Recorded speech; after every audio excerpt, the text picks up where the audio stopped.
Welcome back to another episode of Dragons in America. Are you, the Dracons, the copper-colored cons found here in America? Let's go, man. We on episode 11, so you know it's special.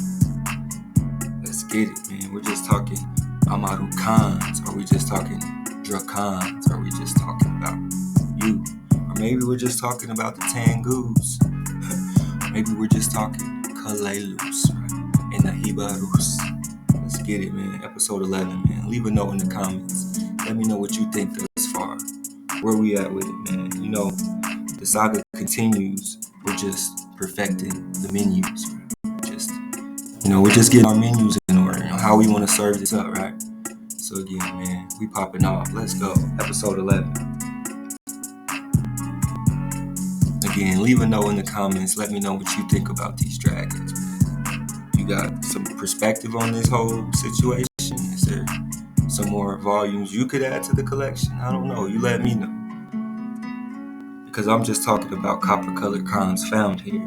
A fiery, violent person, male or female, as this man or woman is a dragon. Let's go. RIP 1828 online. We still popping off. Let's get it. Dragons in America.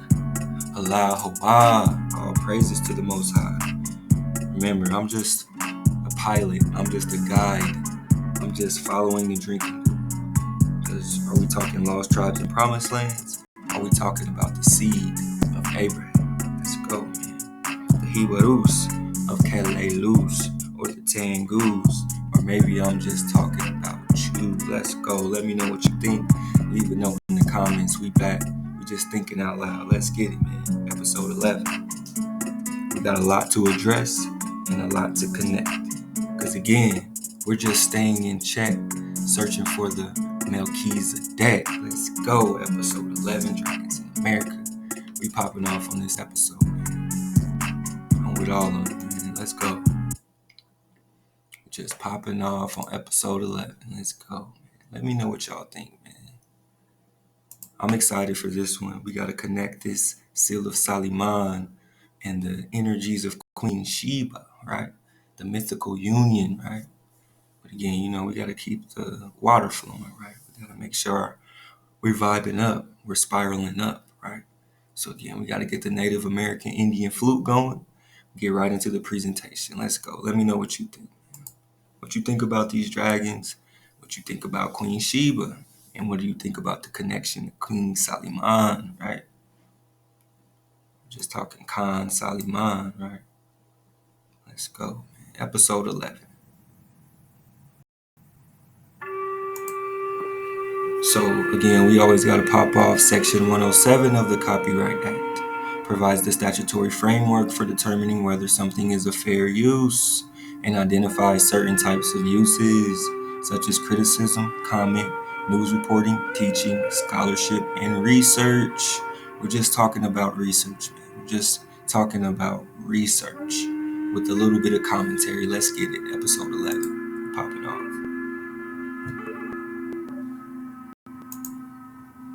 Let me know what you think about these dragons, man.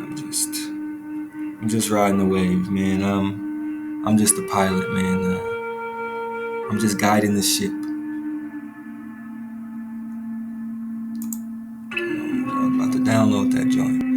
Let's go. Episode 11. Let me know what you think. Leave a note in the comments.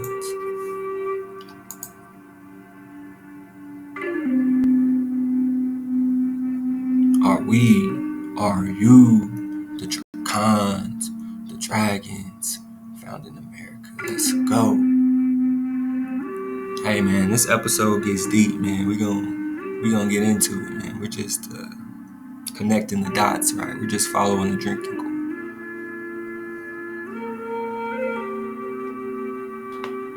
Following the drinking goal. Ooh, take a sip of water on that one.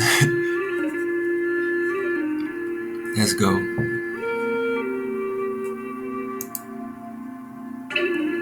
Therefore, thus saith Hoah unto them, behold, even I will judge.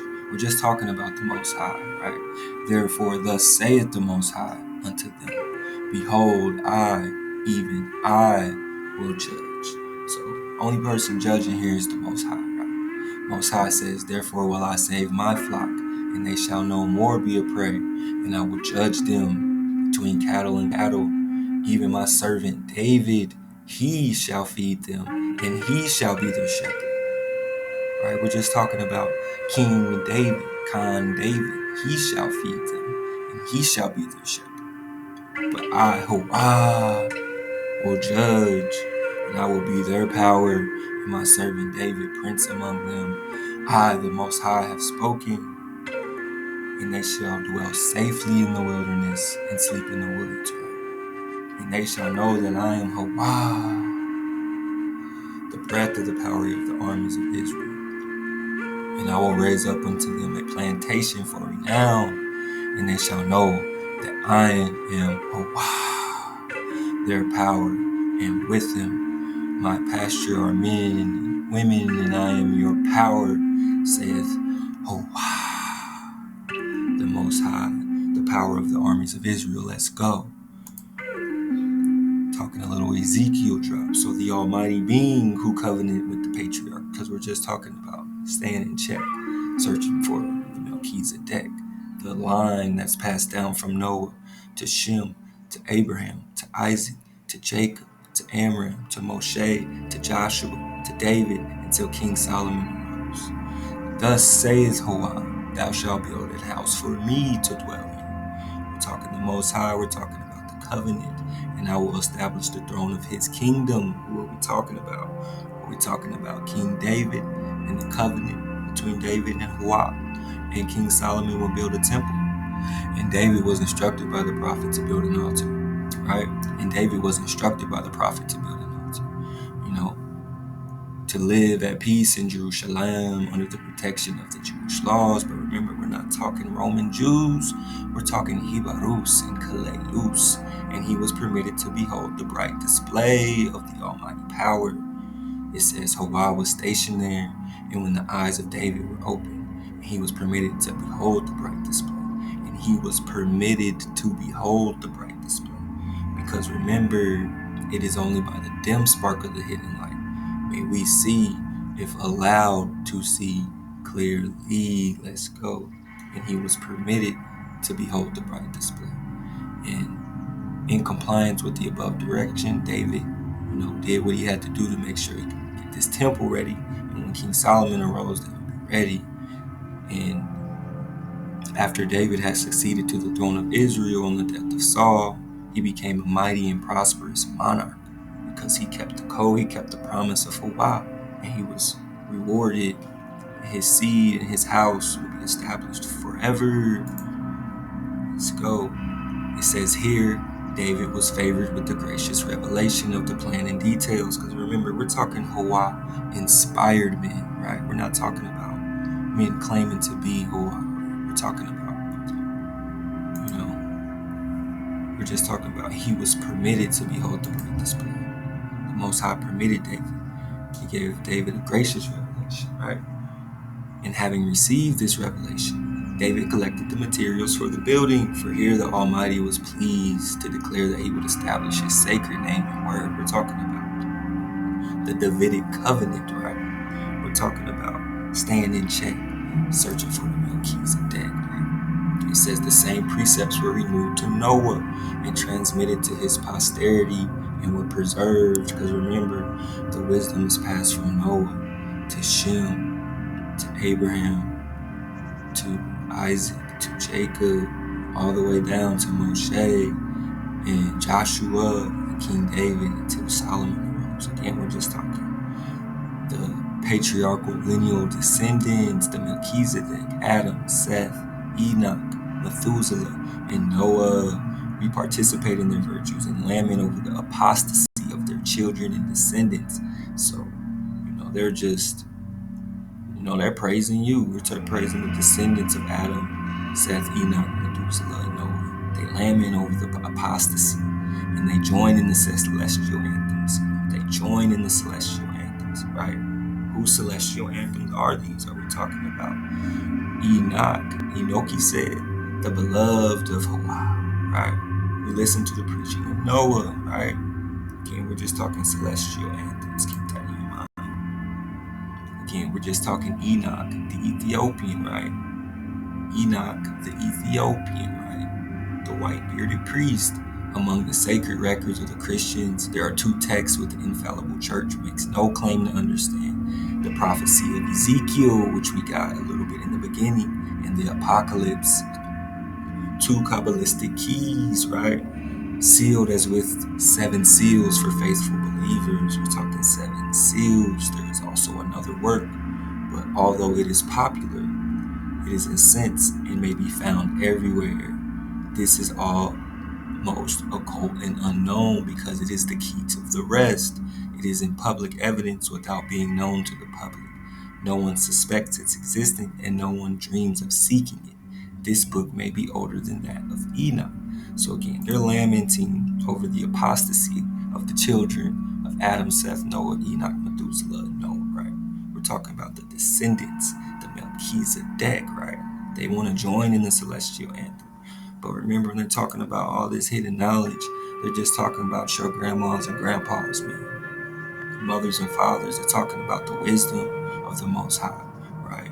That dwells in King Solomon, right? In Enoch, right? In Abraham, in Moshe, right? And it says on the 14th day of the first month, after they crossed the river, the Israelites ate of the corn of Canaan, right? So there's corn in this Canaan, right? Are we talking about Marukans? Are we talking about copper-colored cons found here, right? And the Israelites, under the authority of the divine promise, right?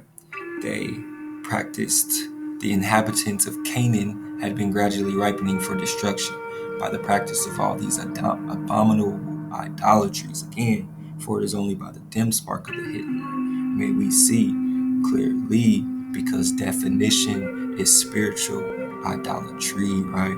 And these sins which were offensive to Hua, and Moshe had bestowed great pains to impress upon the people that it was not for their superior righteousness that Hua gave them the land of Canaan, but for the wickedness of the ancient inhabitants, right?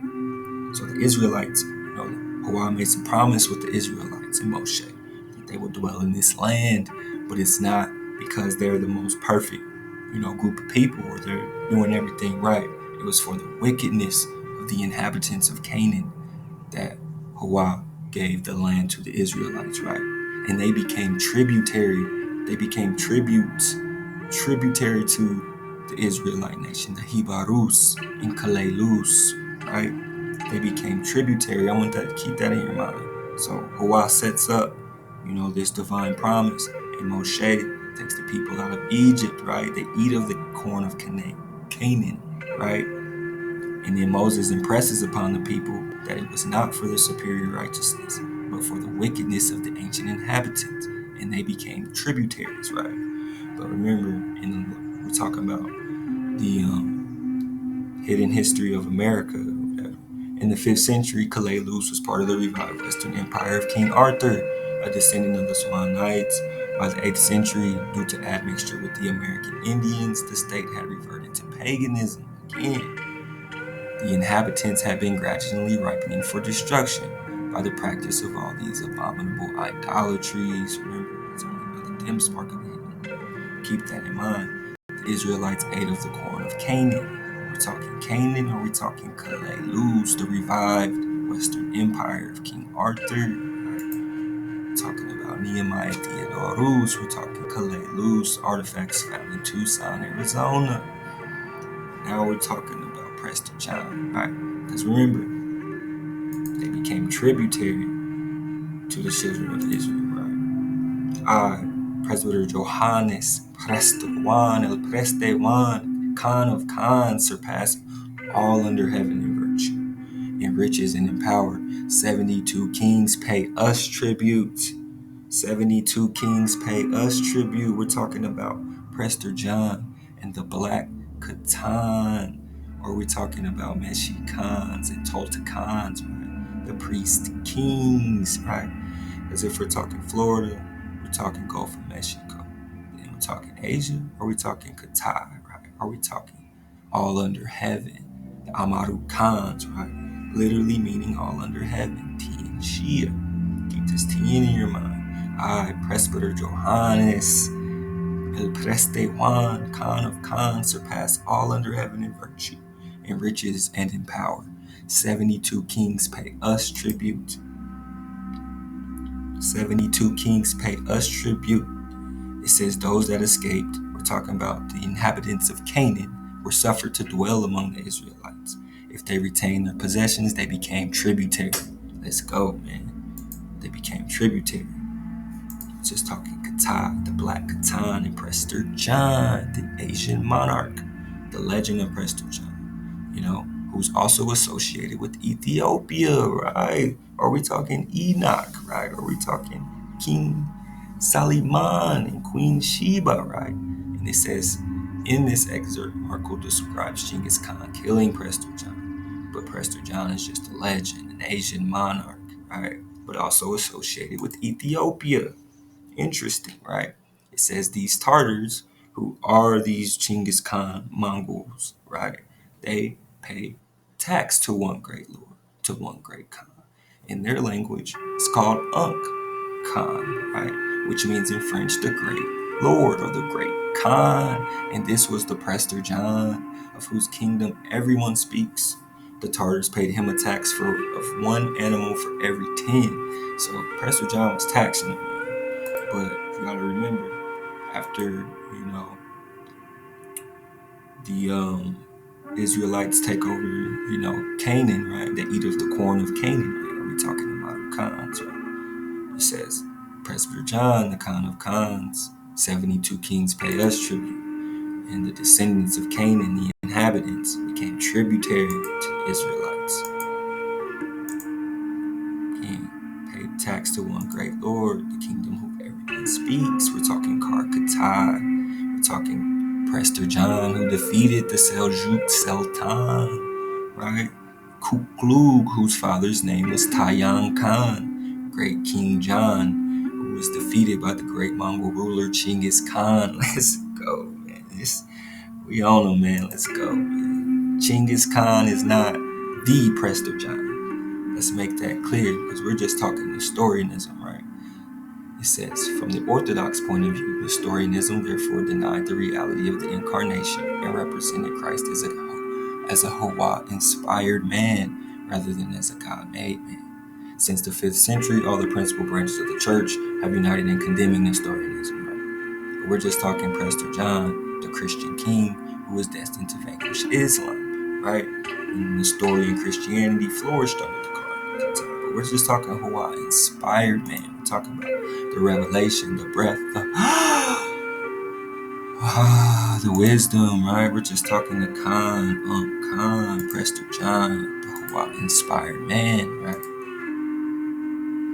And it says, we're talking about these warrior Davidic princes and King Arthur, right? Who came to Calais Luz, right? It says that this Toril Khan was identified with the legend of Prester John, but also King David. Again, we're just talking about the Davidic covenant. We're talking about the priest Khans of the Toltec Khans, right? Who moved south to Mexico. But are we talking Mexico? Are we talking Katai? Or are we talking about Amaru Khans, right? It says they abolished the human sacrifices of the natives, but they were restored. Remember when the Israelites came into the land of Canaan? Wow, it says they were ripened for destruction for all their abominable idolatries, right? Because again, it's only by the dim spark of the hidden light may we see clearly again. But they were restored after the Rodents left America. We're talking Rodents, we're talking Knights of the Rhodes, we're talking Priest Khans, we're talking Prester John, right? Heard of in Asia. They couldn't find Prester John, so they moved to lesser known regions, right? Or we talking, American discovery, right? A profound effect on the history of European exploration and discovery. I mean, you tell me, let me know what you think. Leave a note in the comments, man. In commemoration of this astonishing miracle, Joshua commanded 12 men, one being selected from each tribe, to take as many stones out of the midst of Jordan where the Ark of the Covenant stood, and he constructed a commemorative pillar. He then took 12 other stones from a field of corn. Keep that in your mind, right? We're talking Joshua, right?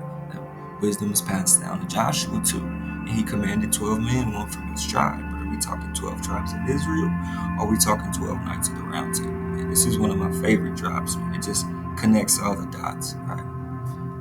Got 12 imperial symbols in China. But are we talking China? Are we talking Karkatai? Are we just talking about dragons, right? A pair of dragons, right? As this man or woman is a dragon. Let's go. It says in King Solomon there is a system of wisdoms, because remember, it's passed down from Enoch, down to Noah, down to Shem, down to Abraham, to Isaac, to Jacob, to Joshua, to Moshe, until King Solomon arose, right? He's the wise men in all ages and all languages, from the inspired Solomon on his throne to the benighted Druid in his cell, have scattered their observations. Queen Sheba, hearing of Solomon's magnificence, paid him a visit, and having an ocular demonstration, she witnessed, she saw the magnificence of King Solomon's kingdom in admiration of his wisdom and greatness, right? So we're just talking about King Solomon, the Grandmaster, King Solomon, right? Let's go. The Queen of Sheba appears as a prominent figure in the Keber Nagast, the Glory of Kings, the Ethiopian national epic and foundation story. But if we're talking Ethiopian, we're talking Prester John. We're talking about Enoch, right? But we're talking Sheba and King Solomon. Let's go. Let's just connect the dots, because we got to remember, if they're talking Ethiopian, that doesn't necessarily mean they're talking about what we know today to be the land of Ethiopia. Ethiopia is a title, like most of these names, right? So again, keep that in your mind. The Queen of Sheba, called Makeda, the Queen of Sheba, called Makeda. She bore Solomon a son, Menelik, and was made king by his father, and he founded the royal Solomonic dynasty of Ethiopia, what we know so-called today. But again, this is just a title. They could have just took your history, because the story of Queen Sheba also appears amongst the Persians. It says she is considered the daughter of a Chinese Khan and a fairy. I mean, are we talking medieval romances? Are we talking the daughter of a Chinese Khan? We're talking Queen Sheba and King Solomon, right? And Prester John. You know, it says that in this legend, it says she's a daughter of a Chinese Khan and a fairy, man. What are we talking about? Fairies? Are we talking Tian Xia? Are we talking Tian Xi, the son of heaven? Are we talking Prester John? Are we talking transcendent, immortal, and celestial being? That's what fairy means. So it says she's the daughter of a Chinese Khan and a transcendent, immortal, celestial being. I don't know, man. I'm just connecting the dots, man. Let me know what you think. Leave a note in the comments. Let's go. Just talking Tian Xia, right? Another name for China, and Queen Sheba, right? So this is an image they have of Queen Sheba. She's holding this crucible, but we're just gonna connect the dots. It says an illustration of Queen Sheba from Conrad Kaiser's Bella Fortis, a military treatise from 1405. It says biblical legend makes much of a romance between the Queen and Solomon. But again, why does our story always have to be a legend or a myth or a medieval romance, man? I mean, you tell me. It seems like they really admire the Hebrew Khans and queens and empresses and emperors. And it says, at what point does Sheba become associated with Africa, right? It says Sheba ruled over Ethiopia and Egypt, they say. And Solomon was a very important and made a huge impact on the world. So they're trying to, just Josephus is trying to connect Solomon and Sheba, right? And Ethiopia was oftentimes known as the edge of the world. Because remember, they're looking for Prester John and lesser known regions, right? Are they talking about Columbian discovery? Are they talking about the so-called New World that's really the Old World? Are we talking Sheba and Solomon, right? The legend, the mythical union, right? The mythical union, and was said to have produced Menelik the First, right? Are we talking Ethiopians? Are we talking copper-colored Khans found here, right? Copper-colored Khans found here, right? Are we talking Ethiopians, man? Are we just talking about the mythical union of Sheba and Solomon? Or we just talking Prester John, right? The Ethiopian monarch. It says Ethiopian. So remember, this Ethiopian is a noun. Remember, it says a native or inhabitant of Ethiopia. Yes, that's what we can call it, so-called today. But there's also a member of any of the mythical or actual peoples usually described by the ancient Greeks, right? A member of any of the mythical or actual peoples described by the ancient Greeks. So we're talking King Saliman and Queen Sheba and the mythical union, the copper-colored Khans found here. The mythical union, a member of any of the mythical or actual peoples, as dark-skinned and living far to the south.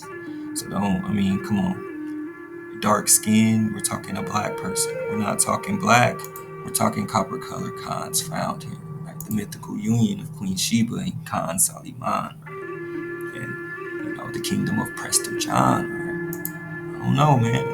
We're just talking seal of Saliman. Again, in India, the hexagram is called the Shatkona and represents the energies of Shiva and Kali locked in a constant embrace. Right? Shiva and Kali locked in a constant embrace. That's what they said this seal of Saliman represents. But are we talking about Shiva and Kali? Are we talking about Sheba and Khan, Saliman, the mythical union and the copper-colored Khans found here, right?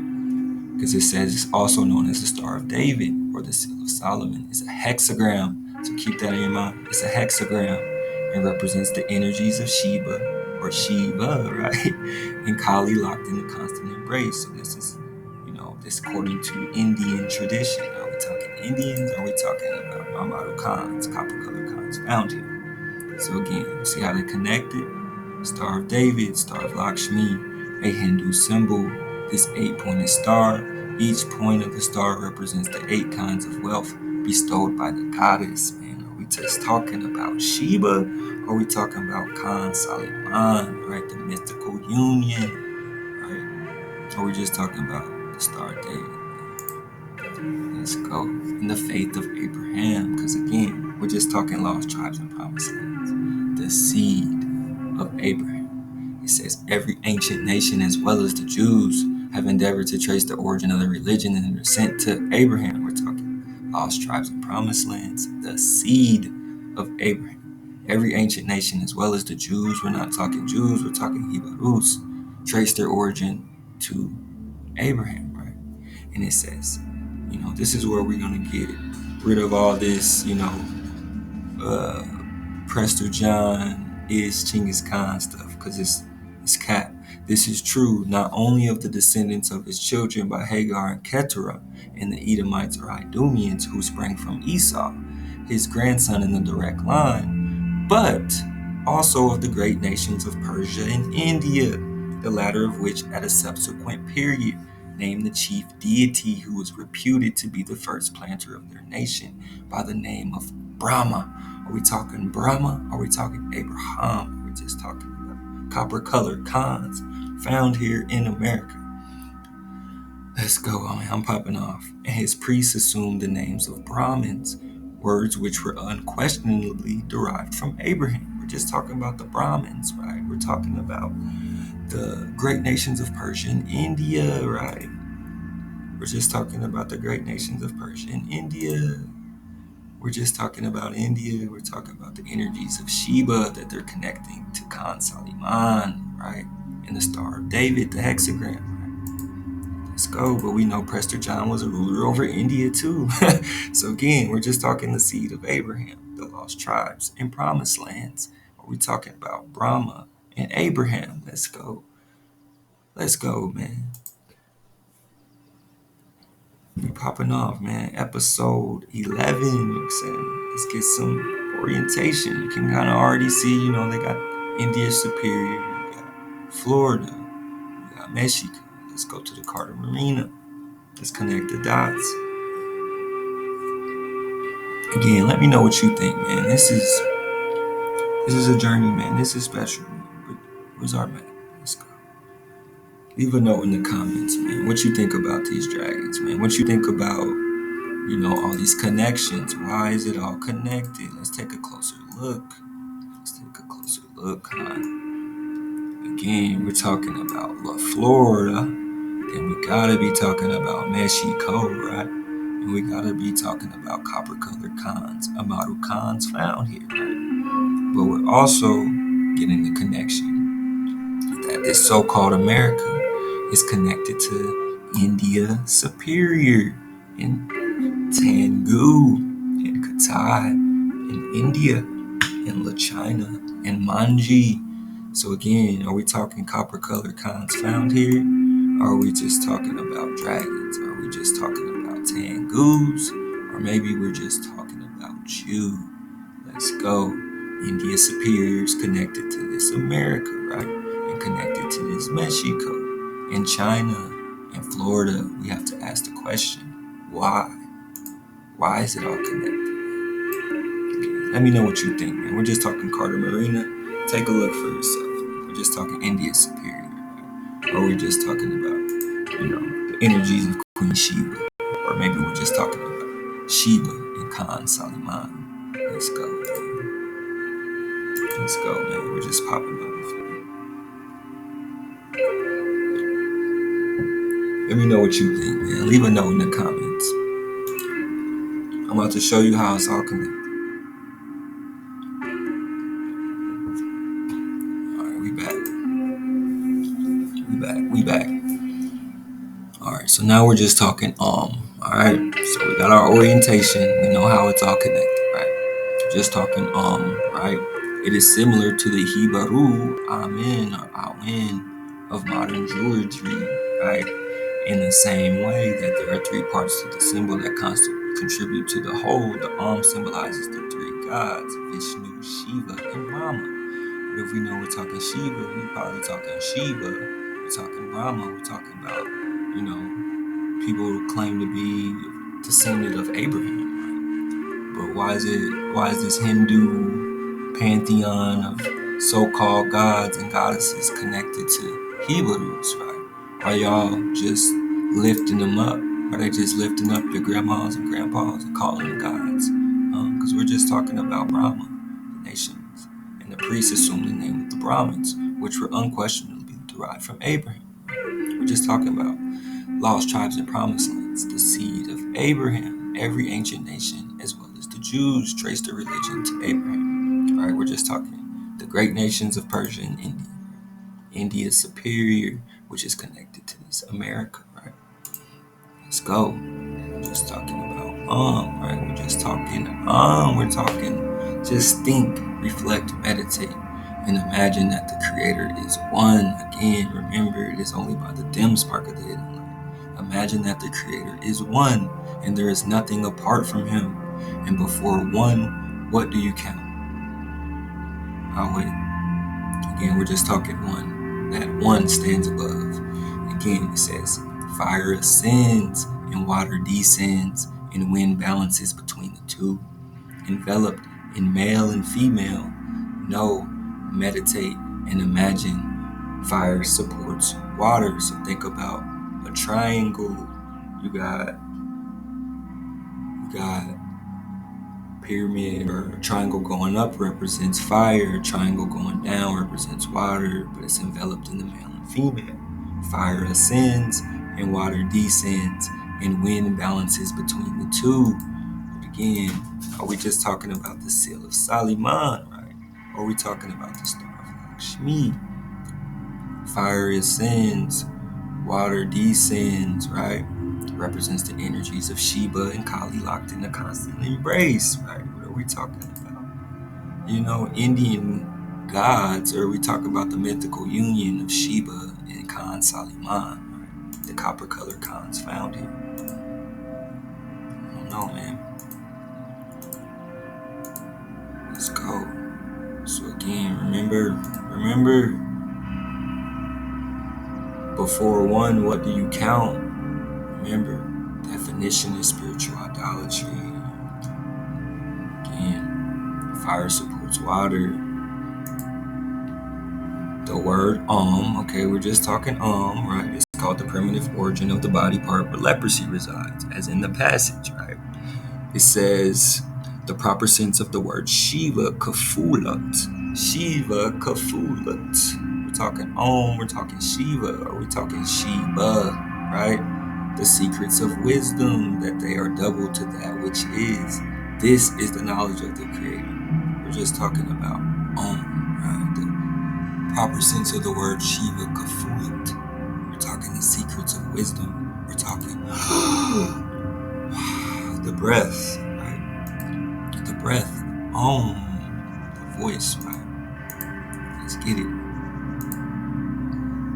So the sword was the agent that planted them in the land of Canaan. So remember, now we're going back to Canaan. And as they became disobedient and forgot the power which had befriended them, they soon forsook the power that had placed them in a fruitful country, abounding in corn and oil and wine. So we're talking about after, the Israelites are starting to follow other gods, they're not looking very, not looking good in the eyes of the power of the armies of Israel. Where it's abounding in corn and oil and wine. And again, like the ancient inhabitants bowed themselves before the idols. So now the children of Israel are on, they're on that, man. But again, you gotta dodge the spiritual idolatry, because before one, what do you count?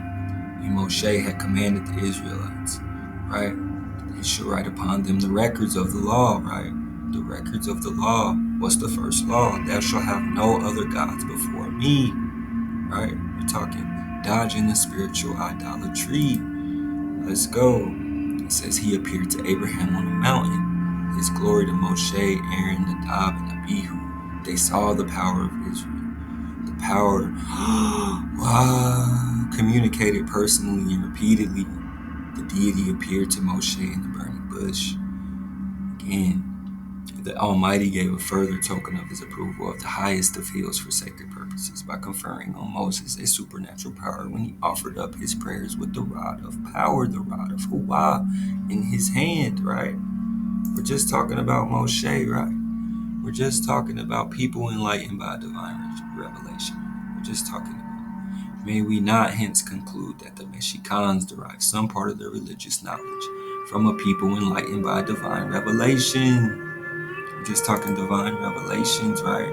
We're just talking about the deity appears to Moses in the burning bush. He appeared to Abraham on the mountain, right? They saw the power of Israel. We're talking about the rod of power, right? We're talking about right? We're just talking about people enlightened by divine revelation. We're just talking Enoch the Ethiopian, right? We're just talking about that book, right? We're just talking the prophecy of Ezekiel, right? In the last days, right? It says the circumstances attending the history of the Israelites are so remarkable that they have constituted a perpetual wonder in all ages of the world. So again, they're just in awe of your grandmas and grandpas, man. It's just so remarkable, right? The visible interference of the deity in their affairs, their obstinacy and disobedience in face of all his mercies, and despite of his personal superintendence, his long suffering towards them, his repeated deliverances, and finally rejecting and scattering them, right? Where they still live without fixed possessions, enjoying their own customs, practicing their own religion, and using their own language, right? So they're in awe of, the relationship between you and the Most High, right? We're just talking about King David, right? Practicing their own religion and using their own language. We're talking about King David and the Israelites, the history and records. It says nearly contemporaneous with that nationality was the general use of writing, and it would appear that the era of King David would be a demarcating line. The Indians, I'm just talking Indians, right? Or are we just talking Indian superior? Or are we just talking Amadu Khans, copper colored Khans found here? See how they connect Israelites, King David, with the Indians, right? We're just talking about the general use of writing. And at the Columbian discovery, allowing for the differences among themselves shows a degree of development similar to that of the Israelite patriarchal period and the early Canaanite occupation before the rule of Khans. Again, they're connecting it all for you, right? I don't even have to do anything. Israel, Khan David, so-called Indians, Columbian discovery, Canaanite occupation before the rule of Khans. They're talking about you, Khan. It says, in the year 1017, David was unfortunately tempted to order to his people to be numbered. So like to everybody has a number. And Hawa didn't like that at all. So to appease the wrath of the Almighty, David, by divine command, built an altar on Mount Moriah and offered their own burnt offerings and peace offerings together with many pious prayers, which caused the destroying angel to stay his hand. So David pissed off the Most High, and David had to do everything he can to stop the angel, the angel of Hawa, from destroying stuff. But let's get a clearer picture of what they're really saying here. Typically, when they talk about angels, they talk about these soft, loving, which there are, but there's also angels that destroy too. Right? And it says, the multitude of angels is immense, this number being mentioned in the Bible as a mind-boggling. 1,000 thousands angels ministered unto him, and 10,000 times 10,000 stood before him. We're just talking about Daniel, that angels operate in a metaphysical environment, right? Apparently being colossal multi-winged creatures. Are we talking angels? Are we talking dragons? Are we talking dracons, right? Are we talking Amaru Khans, right? Copper colored Khans found here. Just talking about King David. Had to meditate, offer peace offerings to the Most High so the angel would stop destroying it, Or we just talking about land of the feathered serpent, the feathered serpent associated with Topil-Zin, the priest of Quetzalcoatl. We're talking priest kings and Kalei-Luz. We're talking these heavenly serpents are the seraphim, right? Heavenly serpents are the seraphim. But remember, when Moshe, erected the Nehushtan to stop the fiery serpents from biting the Israelites for speaking against the Most High and Moshe. They called it Nehushtan. They called it Nehushtan, right? They called it the serpent or the brass serpent. But again, we're talking about speaking against the Most High and Moshe. So the Israelites, we have a history of not wanting to follow all the laws and commandments, but we know what happens when we don't listen, right? Almighty, sends wrath upon David and his people, and David has to do everything he can to stop the destroying, the angel from destroying, his people. We're just talking heavenly serpents, right? So you can't be scared of the dragons, man. You can't be scared of the serpents because it's Hawa. Hawa send them at you, man. Hawa send his hitters, his dragons at you, man. You don't want that. And we're just talking about Enoch, right? And the Shakaldri and the phoenixes. They're described as both angelic and dragon-like, right? We're talking copper serpents.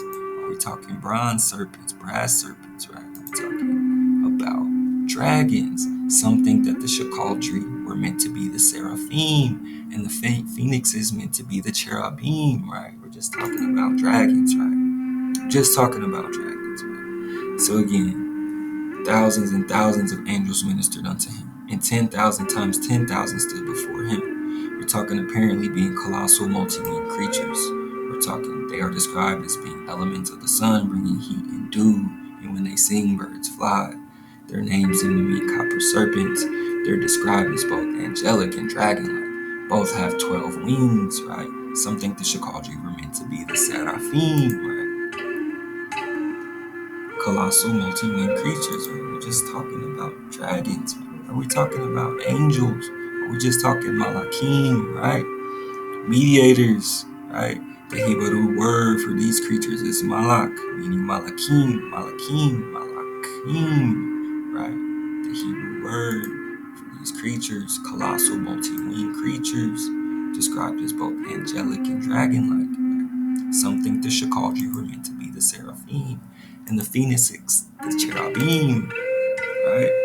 So again, this is where we learn the names of the angels correspond in like manner to events that, the angels are tasked. And when Hawa dispatched angels to Abraham, they resembled and were thus called men, Anashim. So sometimes they come as men or women, called Anashim. And when Hawa sent the angels to destroy Sodom, they were called angels Malakim. So destroying angels are called Malakim, right? So the angel that was sent to destroy, David's people, when he decided to number them, those were called Malakim, Malakim,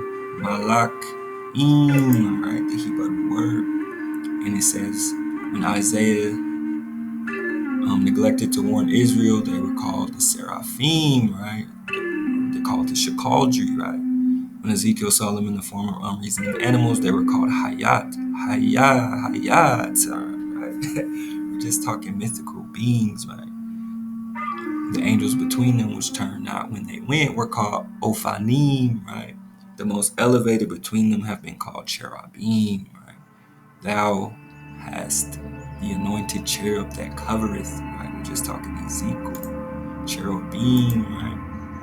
It says apparently colossal multi-winged creatures, right? They say the phoenixes are associated with the cherubim. It says the power of Israel, the living Elohim, right? Almighty power, high and extolled, dwelling in eternity. Holy be his name. Traced out 3 fathers and their posterity, 7 conquerors and their hosts, and 12 diagonal boundaries. The proof of this is revealed in the universe, the year and the soul, which rule 10, 3, 7, and 12. Over them ruled Tali, the dragon, the wheel, and the heart. So over all that rules Tali, the dragon, right? The dragon, we're just talking about dragons. Tali can be defined as the dragon, right? And it says when we suppose that the 2 orbits are aligned, right? Because we're just talking about the sun's orbit, right? Is inclined 23 degrees and a fraction of the circle of the equator. When we suppose that the 2 orbits are aligned, they necessarily intersect at 2 opposite points. So remember, where the paths cross, she standeth. We're talking about the Tao. We're talking about the wisdom, the breadth of the power of armies of Israel. So get that in your mind. We're talking Tali, the dragon. We're talking about the 2 opposite points that intersect. So imagine an X. Where the paths meet, she standeth, right? And it says, just as the solar and lunar orbits intersect one another at 2 opposite points, each point called dragon, right? This explains the origin of the dragon's name. It is not a constellation resembling a dragon or any other creature. The dragon refers to the points, when it intersects. So see, we're just talking about dragons. We're just following the drinking gourd, right? It says, a constellation resembling a dragon or any other creature. A dragon actually refers to the coils and curves which it forms when one sphere is positioned in the north and the other in the south. So it's all just talking about coils and curves, points, right? Intersecting lines. They call them dragons. Right? It says this is the reason why the tabernacle has been called his throne, according to the verse. They shall call Jerusalem the throne of the eternal, right? Blessed be his glorious name forever, right? We're talking the light appeared to them as if it were reflected by a mirror. And they heard a voice like an echo. That is to say that the desert reverberated it to them. And this has been called Bath Kol, the daughter of the voice, right? We're talking Om, right? Or we just talking about the Kol, right? We're just talking about, and thine ears shall hear. So let him who have ears hear clearly, right? Let's get it. We're just talking about. They shall call Jerusalem the throne of the eternal. But we know that they're protected by these dracons. And then a light appears to them, right? And then some say that an echo, right? And they call this Bath Kol, the daughter of the voice, right? And it says, we are informed by Moshe that at a uncertain period when the earth was without form and void, the darkness was upon the face of the deep, the spirit of Ra brooded on the face of the waters. And Ra said, let there be light, and there was light. And what could this light be? It was not the material light of the sun, for that luminary was not yet created.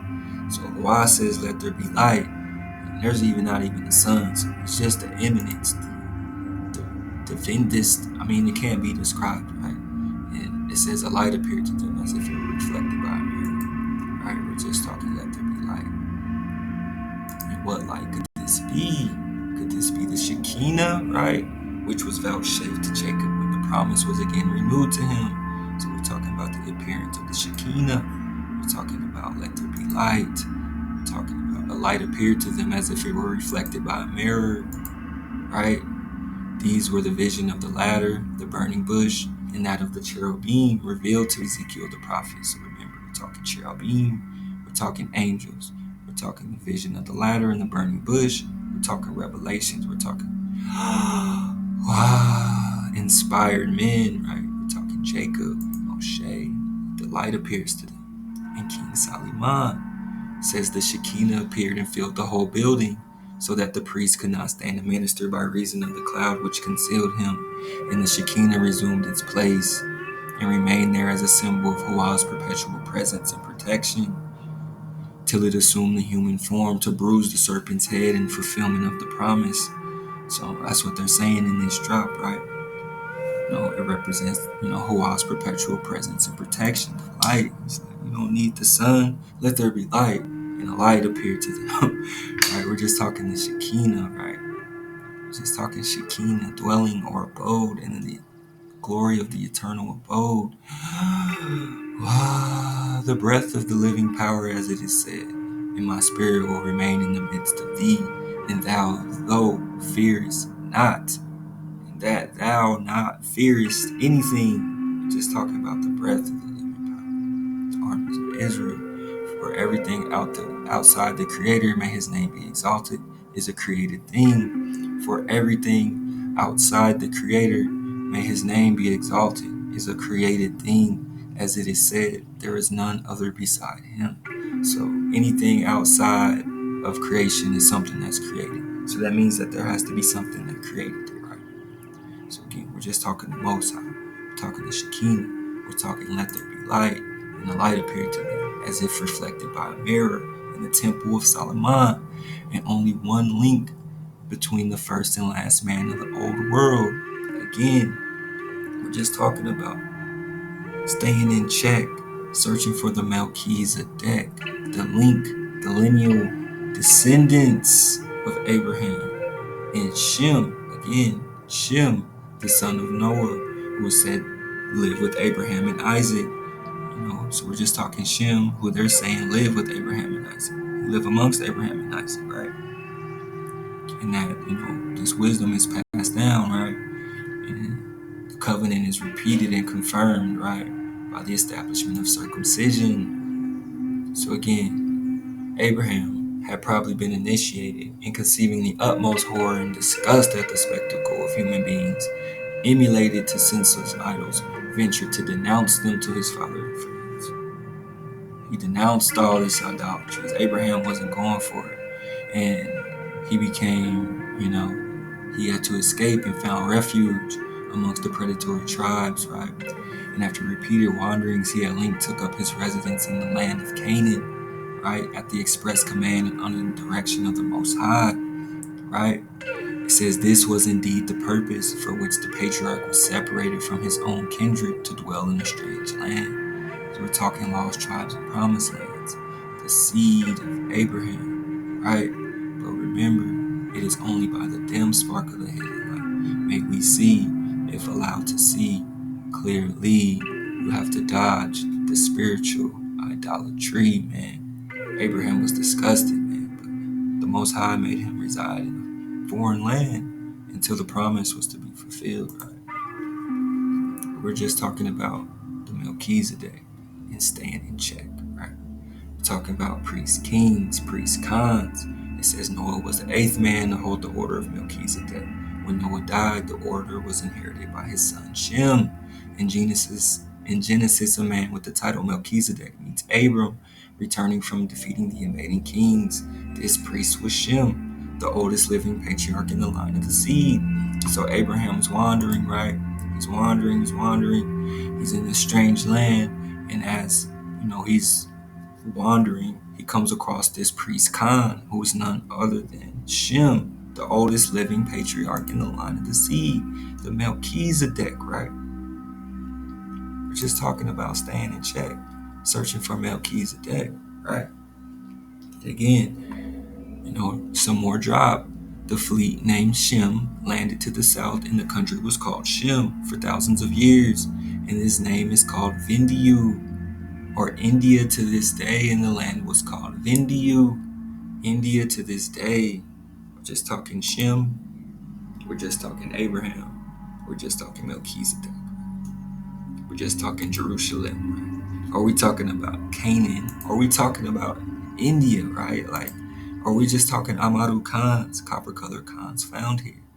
Let him or she who have eyes see clearly, man. We're talking Indians, right? Right? Are we talking Indians, so-called Indians? Are we talking Amaru Khans, copper colored Khans found here? And Hua says, behold my chosen, behold my chosen. We're talking about Shem, we're talking about the Melchizedek. They shall repudiate idols but worship the Great Spirit. They shall repudiate idols but worship the Great Spirit.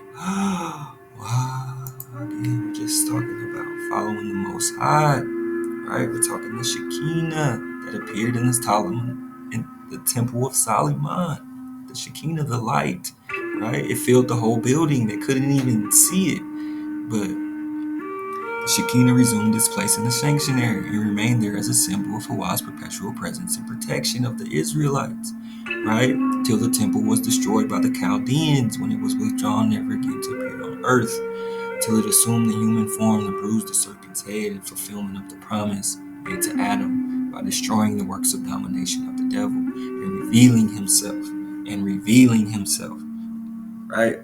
As the resurrection and the life, right? We're just talking Melchizedek, or we're just talking Hibarus and Kalelus, right? The Hibarus have given it a similar name, since it is said, by his spirit hath he garnished the heavens, his hand hath formed the crooked serpent. His hand hath formed the crooked serpent. Again, we're just talking about the Most High, the Shekinah, the abode, right? Or we just talking about dragons, man? You tell me, man. We talking about medieval romances, or are we talking shooting meteors and celestial, heavenly, mythical beings of or relating to the sky or visible heavens, right? We're just talking celestial dragons. Tali is placed over the universe like a king upon a throne. The celestial dragon is placed over the universe like a king upon a throne. Just as man is a king in warfare, and the Elohim set good over against it. He made good things from good, and three are one, and that one stands above, because before one, what do you count? And that one stands above. Why the faithful king rules over all, and after that, our father Abraham had perceived. The Lord, the Most High, the power of the armies of Israel, revealed himself and made a covenant with him and his seed, and Abraham believed on him. And Abraham believed on him, and a covenant was made, and he was revealed again. It is only by the dim spark of a hidden light may we see clearly, dodge the spiritual idolatry, man, for only one stands above, because before one, what do you count?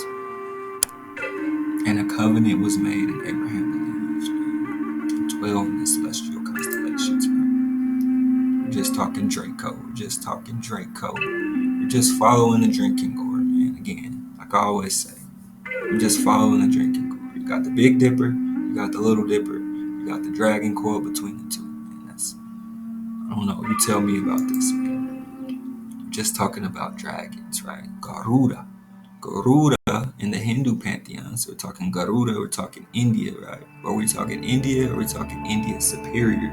Are we talking Prester John and the Black Catan and all under heaven, the Amaru Khans, right? Sometimes it is a bird, sometimes it's a winged man. So this sounds like some angel dragon drop, right? Sometimes it is a bird, sometimes a winged man, and sometimes a hybrid man-bird combination. Garuda is an ally of man and an enemy of Naga, the serpent. The bird is often depicted with the snake in his talons. So we're talking about the Most High, right? We're talking about the Most High. Gotta be talking about the Most High. Till it assumed the human form to bruise the serpent's head, right? The Hebrews have given it a similar name. His hand hath formed the crooked serpent, right? Just talking the Most High, the one that stands above. The one that stands above, right? Symbolic of the struggle between heaven and earth, spirit and matter, and also between fire and water.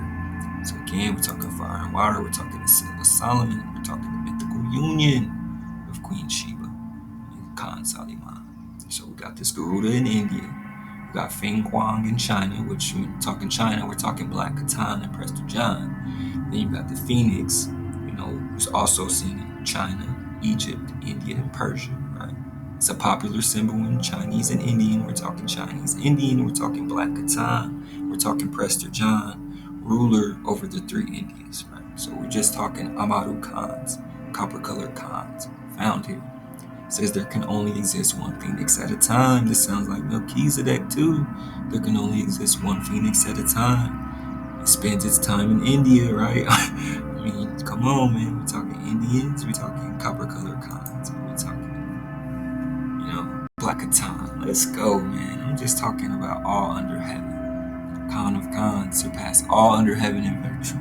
Presbyter Johann.